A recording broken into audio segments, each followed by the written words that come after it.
Mirant a l'est, es troba una altra de les grans cases de Porrera, Ca l'Aulesti. Hi ha qui encara recorda la sala de ball d'estil decó amb el terra de damer d'una gran riquesa decorativa. La cadena que hi ha a una de les cantonades de Ca l'Aulesti correspon a l'antiga palanca, una passarel·la o pont mòbil que hi havia abans de fer la plaça per creuar el Barranquill, la torrentera que s'ajunta aquí amb el Cortiella, el riu que travessa Porrera. Mirant a l'esquerra, al nord, veiem l'edifici de la cooperativa que ocupa tota la cantonada.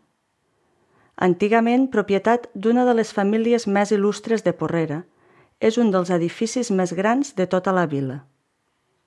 Anecdòticament, s'explica per reflectir el poder d'aquestes cases que el senyor Pubill, en sortir de casa seva, s'aturava a encendre's el cigar amb un bitllet. Qui diu que no ho fes algun cop? Greus problemes econòmics van obligar la família a vendre la casa i l'edifici va passar a ser la seu de la cooperativa agrícola del poble. Tot i així, encara conserva la gran sala de ball i durant un bon grapat d'anys encara es va fer servir el seu bar, un local luxós que tenia anomenada fins i tot a Reus. Ara, als baixos de l'antiga cooperativa, s'hi troba el restaurant La Cooperativa, que conserva les antigues voltes de palmera, que daten del segle XVIII.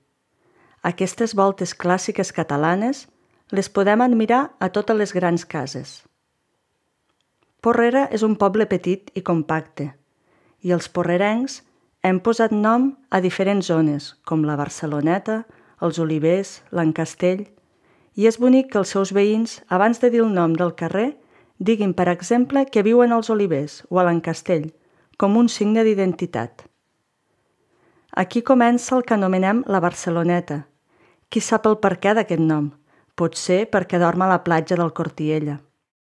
Si hi traiem el cap, a la primera casa hi podem veure un dels rellotges de sol més interessants.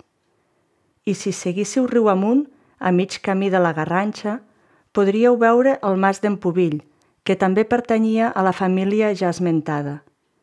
Va ser construït copiant la façana d'un dels edificis de l'Exposició Universal de Barcelona, amb el seu aire senyorial i la seva terrassa balustrada que encara avui es troba intacta. Continueu donant la volta per l'edifici de la cooperativa per trobar el proper codi.